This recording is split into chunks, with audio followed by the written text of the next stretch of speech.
Good afternoon, everybody. I'm Johnny Employee. Welcome to the Entertech Sales and Sports Podcast. I'm joined by the wonderful Ade Akinlabi. We call her Ade for short. Ade, how are you? I'm good. Doing well.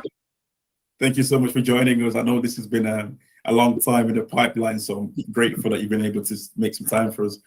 But we'll get straight into it, Ade. I think the purpose of why we do what we do, as we've explained before, right, is to get as many people into the tech industry as possible through education and awareness. And the way that we're currently doing that right now is focusing on the SDR role and sort of training people up to be an SDR and then giving them the opportunity to get into the industry with some of our partners. But I guess before we start, it'd be great to understand your current role, your current company. What is it that you do on a day-to-day basis? And then we'll take it from there. Sure. So I'm currently a sales director at Byte Plus. So Byte Plus is one of the business units within ByteDance. ByteDance is the company that owns TikTok. So we are the B2B technology selling the tech that made most of the applications so successful that ByteDance has brought to the market, including TikTok. So yeah, selling Fantastic. technology. Thank you so much. And I guess to sort of connect your current role and experience and journey with Entertech right now, what sort of resonated with you about Entertech and our current mission?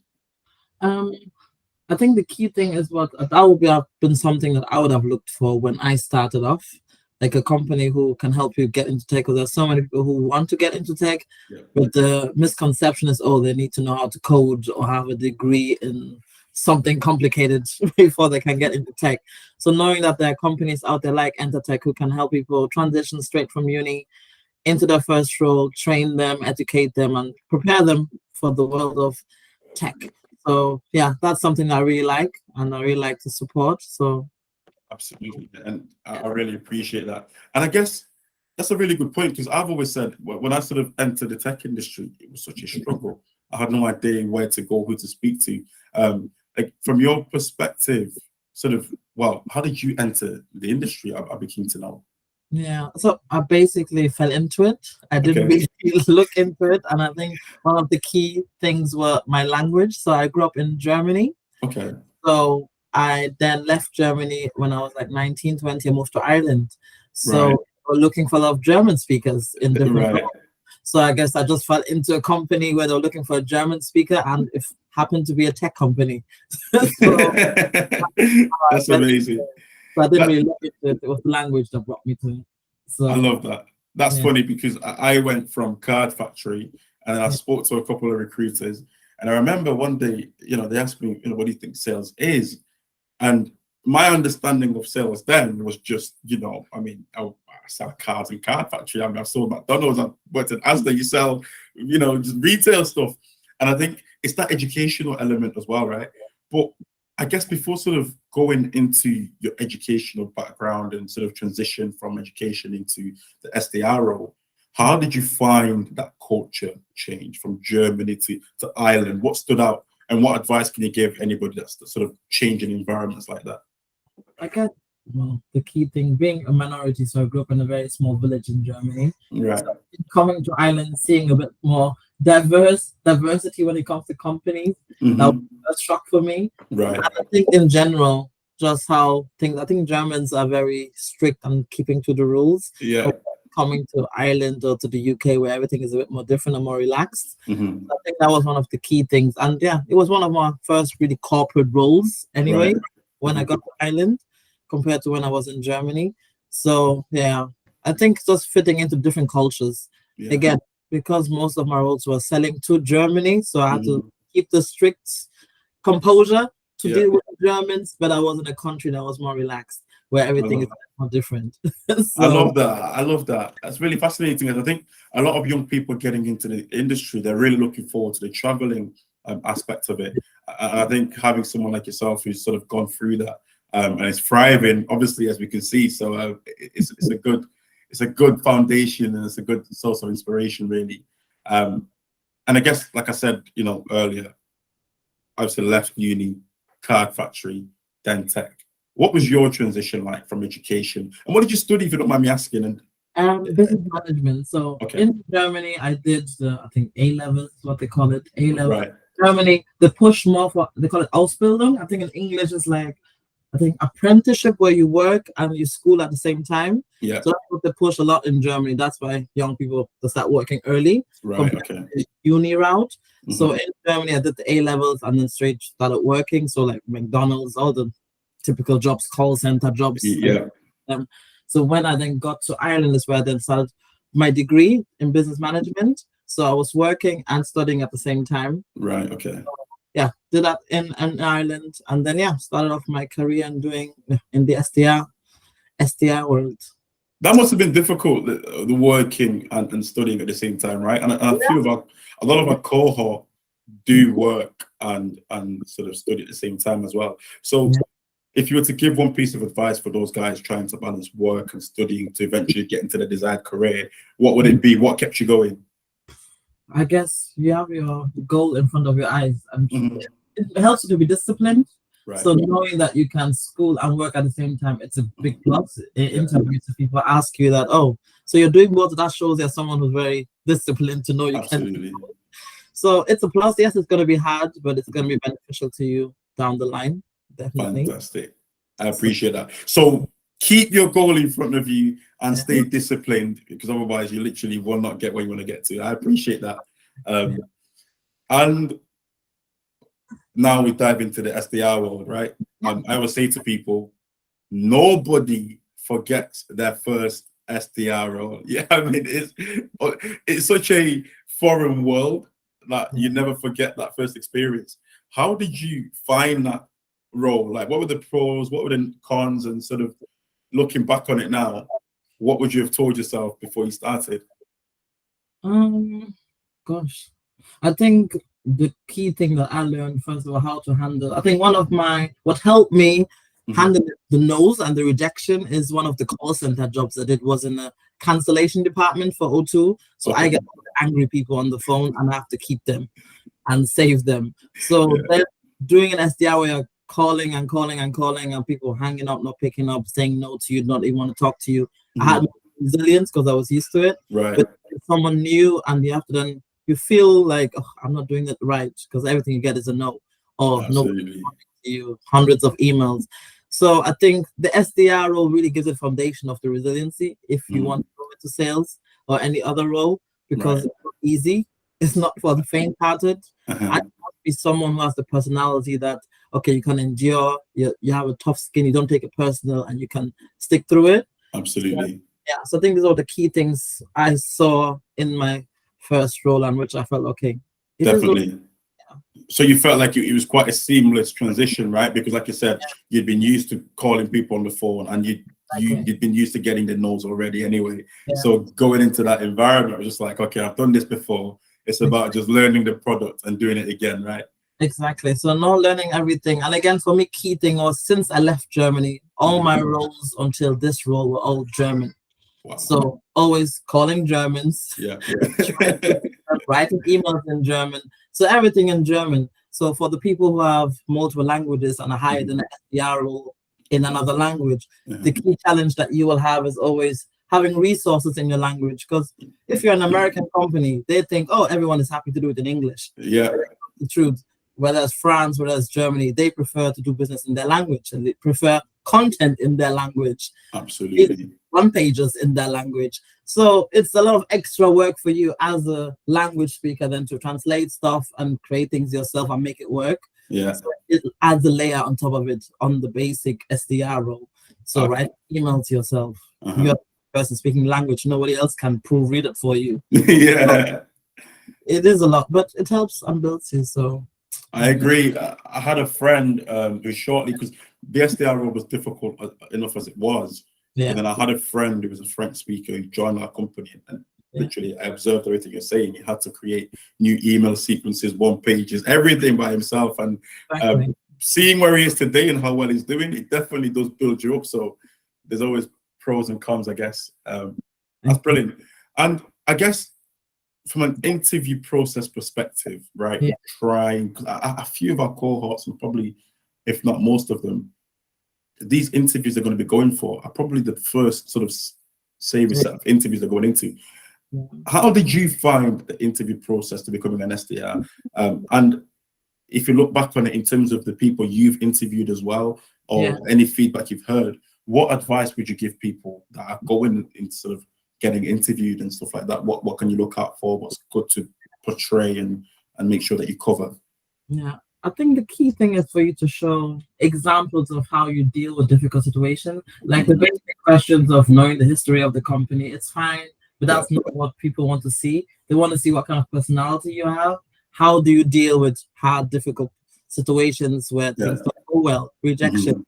So examples of how you dealt with difficult situations. So if you're straight from uni, mention examples of where you had like a thesis on an exam or things happening where it's so stressful and how you overcame it and what you got out of it.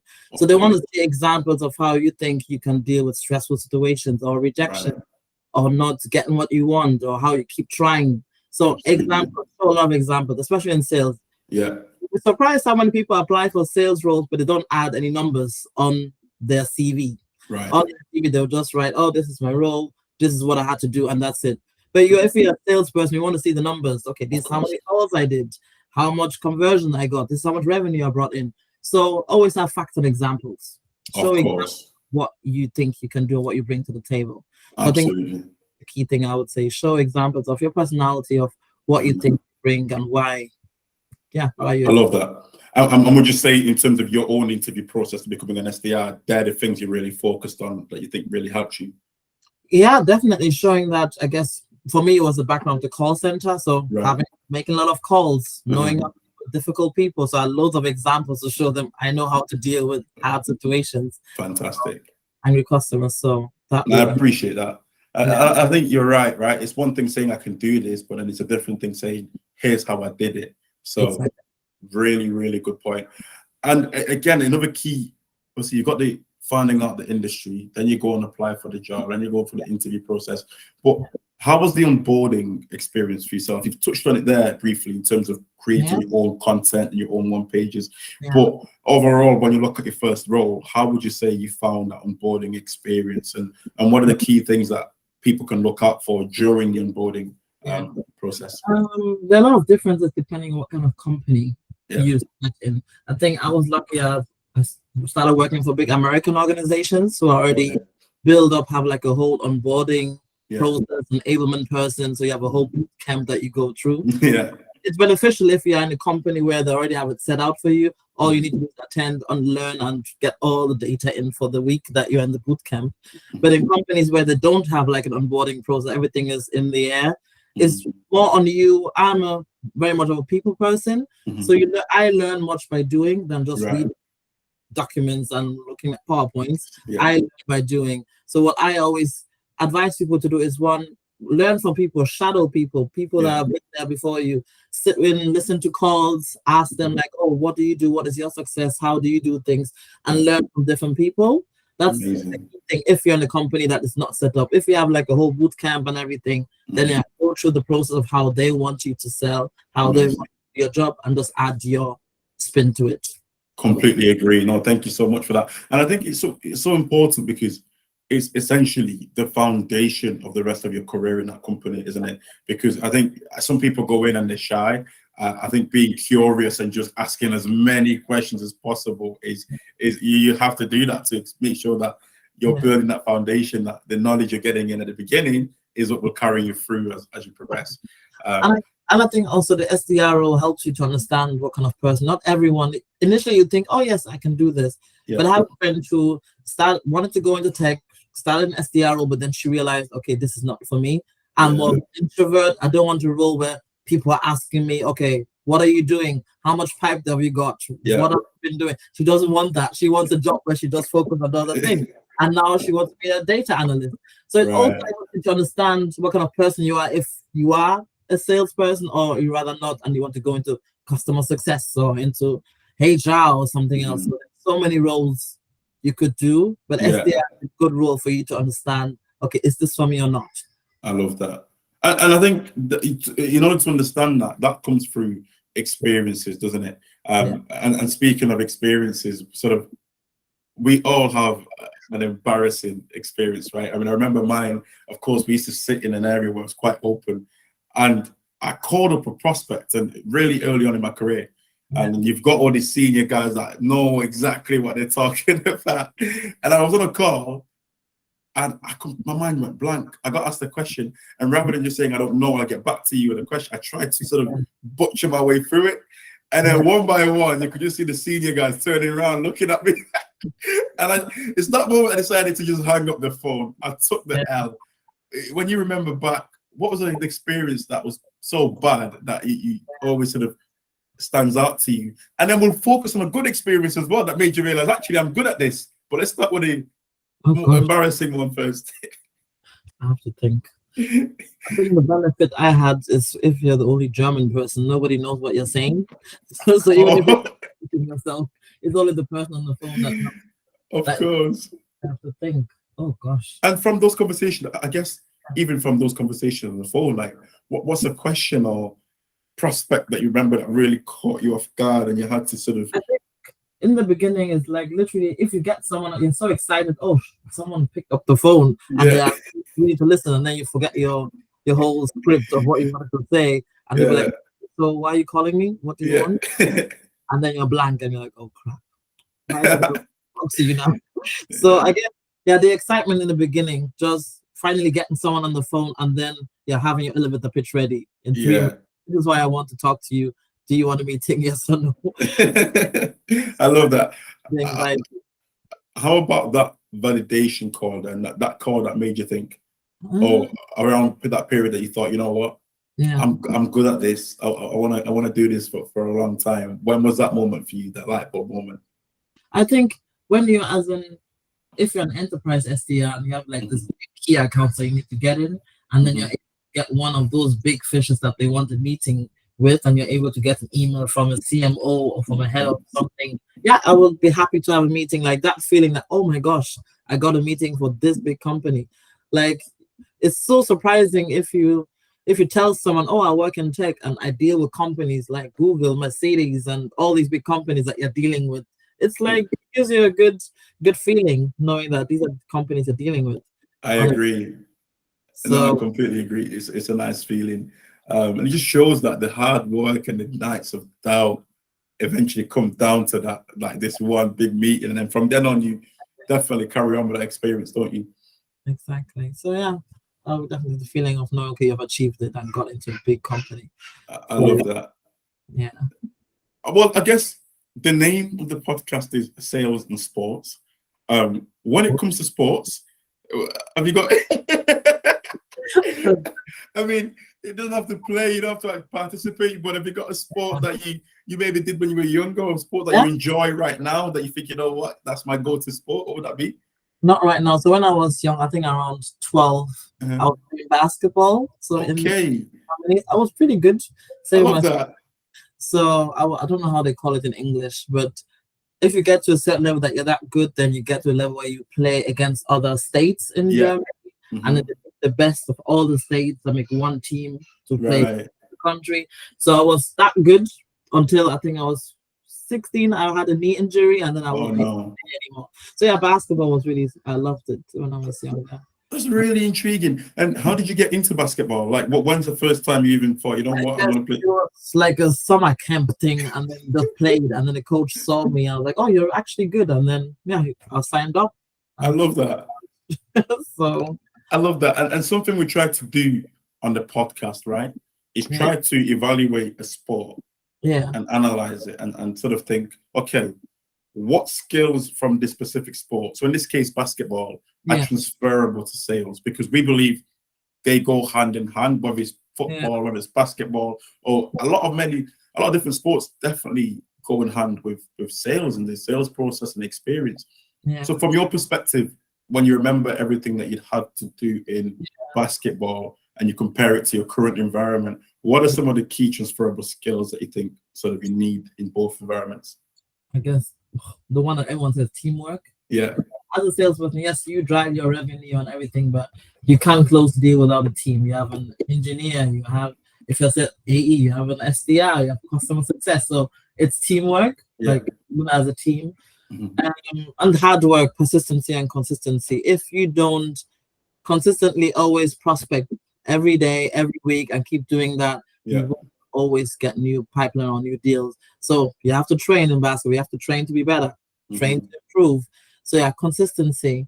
Also know how to lose, how to win, how to lose. I love So if that. you lose a game, it's the same with losing a deal. You just get back up and continue on to the next one. You don't go Absolutely. crying over that game or that deal you lost. Mhm. And just continue. So knowing how to, know how to lose in a good way, Absolutely. knowing how to win. So I guess those are the key things: knowing how to lose, teamwork, and consistency. How to be consistent and continuing. I appreciate that. Doing the And same. before giving my perception, you touched on something really important there. Yeah. Knowing how to lose, right? Yeah. How would you articulate that and go a little bit deeper in terms of how do you sort of deal with losses, right? Yeah. And what advice can you give us, me, and the rest of us in terms of how to maybe process our losses and bounce back from them? I think I always try to learn from the loss. Like, why did you lose? Right. Why did you lose the game? Okay, what was the key thing? The defense was not good enough, or maybe they were just better than you. But if it comes to trying to sell SaaS or software, like, why did you lose at the end? One of the key thing I always just try to get feedback from the client. Okay, why did you choose us? What was the reason? If it's something that I was in control of, maybe whether it's pricing or they felt it's too difficult to work with us, then that's our fault, something we can work on. Yeah. If it's, well, competition was better, cheaper, we just love them, but there's nothing you can do. But still keep in connection with those people. One key thing that I always learned from previous companies, I'm still in contact with people I've sold to or didn't sell to. Yeah. And they see you progressing on LinkedIn. Oh, you're now in this company. That might be something interesting too. Maybe you win them in another company and not the company that you're in. So try to learn from the losses and not just think, oh, it's a loss now, everything comes crashing down. Learn from it and see what you can improve in your next deal. Amazing. So appreciate that a lot, especially as an SDR as well, with the amount of no's that you get. I think just like you said, looking back on where you might have gone wrong or what you might have said and then improving on it. And it's fascinating you choose basketball, because as you were talking, I was thinking about it, and it's such an intriguing sport, because I think, and what the reason why I find it interesting is because you have one ball, of course, and then you have the basket. And like you said, there are so many different moving parts, because on a basketball court, everyone's just going left, right, center. And it's similar, right? You've got sales, you've got marketing, you've got SDRs, you've got the SDR manager, you've got RevOps, you've got so many different moving parts, but it's one ball, it's one deal that you're looking to get to the end. And I think for me, it's really ensuring that even the guys that don't have the ball in their hand, they still have a massive role to play in making sure that that ball can end up in the basket. So I appreciate that one. That's a really interesting one. But I guess I'm intrigued now because, you know, last time we spoke off camera, I was really fascinated by sort of how you sort of described the use of AI in what you're currently doing right now. And this sort of links into my next question, because my next question was going to be what's next for you in the tech space. But before that, would you mind just sort of giving our audience an insight into how you guys are utilizing AI? Because I saw on your LinkedIn, there was a video that you posted trying on these sunglasses, and you wasn't actually in the shop, but you could see the sunglasses fitting you. So would you sort of go into that a little bit? So yeah, basically, as we know, I guess the Chinese are always far ahead to what we are doing best in the West. Yeah. So yeah, working for a Chinese company really opens your eyes to a lot of things that are available that you were not privy of. So what we basically do is selling one AR and AI. So recommendation engine. So for example, you are shopping on a website, on an e-commerce site, and you're being shown things that you're not interested in. So our recommendation engine uses AI and machine learning capabilities to really show you the content that you are interested in based on your behavior, what you're looking at, what you're reading, maybe hovering over something. So the AI and the machine learning system will know, okay, he's interested in shoes, sneakers, and then he's showing you sneakers. So that's what our technology can do. Other aspect is AR, augmented reality. So we can see metaverse is the new buzzword of the year. What we offer also is we have an augmented reality that you can help e-commerce clients to let people try on things before they buy it. So Wow. especially during COVID, people would have loved to try it first before buying. Mhm. There are big e-com brands who have loads of issues when it comes to returns because Mhm. people buy and then return everything, and that's a lot of money wasted. So if you can try on the sneakers, just have a feel of how they look. You might not have the right size, but you have an idea how it look, or the glasses or the makeup. Mhm. Then you're more confident in buying, and that's also what we provide. And then analytics to really understand your users, understand the behavior of all your customers on your site, how to improve. And again, these are all the technologies we've used to create TikTok and the Chinese version Douyin to really make it the success that it is now. And we are now giving the opportunity for enterprises to make use of that technology as well. So that's basically what we're doing. I mean, that's amazing. I think when you told me that, and even hearing you speak about it now, my mind is just so like, just because I don't understand the technicality of the tech, but to see the final results is incredible. And I think that's where the world is going, and it's a testament to your current role and sort of the impact you're having on society for sure. So I really, really appreciate that. And that it's been a fantastic conversation, Ade, as always. I hope people have been inspired. I hope people have learned a lot from your own journey, from your own experience. But I guess to summarize it, in short, in closing comments, and I always love asking people this because even myself, I'm only young in sort of, I still feel like I'm at the beginning of my career. If you were to go back at the very beginning of your career, and in hindsight, you look back and you said, you know what? If I could have told young Ade this one thing, here's what I would have said. It's a tough one because you've learned so many lessons, right? But if you were to bring it down to one thing, what would it be? The one thing, I think, not to take things too personal. I guess maybe it's because I'm a female and we take things always personal, very emotional. And being in a male-dominated industry in tech, and especially in sales, you can get into your feelings in situations. So I guess I would tell my younger self not to take things personal. Like it's not really about you, and not be emotional sometimes. Sometimes, think like a man, act like a man. I guess that's it. I love that. That reminds me of a certain film, but we'll go into that a different time. Don't take things too personal. Ade, you've been brilliant. I've been Johnny Poyi. This has been the Entertech Sales and Sports. Thank you for listening, guys. Until next time, see you later. Thank you, Ade. Bye-bye now.